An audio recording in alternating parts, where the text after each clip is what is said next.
দীর্ঘ ১ দশকের সংঘাত, বৈরিতা ও অবিশ্বাস পেরিয়ে এক টেবিলে বসেছে সিরিয়া ও তুরস্কের শীর্ষ নেতৃত্ব।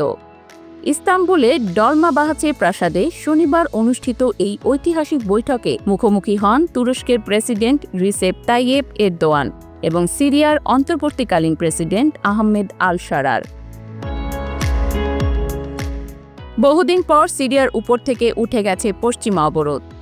যুক্তরাষ্ট্র ও ইউরোপীয় ইউনিয়নের নিষেধাজ্ঞার এই তালা খুলতেই যেন দরজার সামনে এসে দাঁড়িয়েছে তুরস্ক।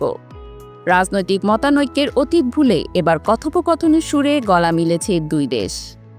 সাক্ষাৎ হাসিমুখে শুরু হলেও আলোচনার টেবিলে ছিল কঠিন সব ইস্যু: সীমান্ত নিরাপত্তা, শরণার্থী প্রত্যাবাসন এবং ইসরায়েলি আগ্রাসনের বিরুদ্ধে যৌথ অবস্থান।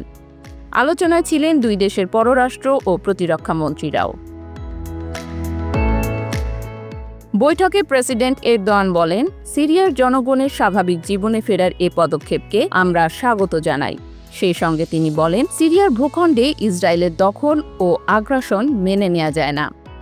তুরস্ক সব আন্তর্জাতিক মঞ্চে এর বিরোধিতা করে যাবে। ১ দশকের যুদ্ধ সংগ্রামে বিধ্বস্ত সিরিয়া এখন চাইছে পুনর্গঠন, স্কুল, হাসপাতাল, সড়ক ও শান্তি। তুরস্ক চাচ্ছে সেই পুনর্গঠনের অংশীদার হতে। একদিকে অর্থনৈতিক বিনিয়োগের সুযোগ, অন্যদিকে শরণার্থী ইস্যুতে স্বস্তি খোঁজার পথ।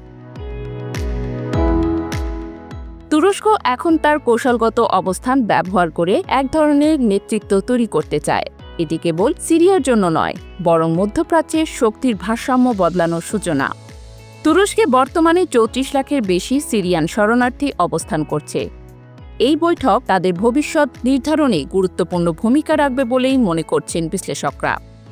যে অবরোধ একসময় সিরিয়াকে বিচ্ছিন্ন করেছিল, আজ তার ছায়া সরে যাচ্ছে ধীরে ধীরে এবং তার পথপ্রদর্শক হতে চাইছে তুরস্ক।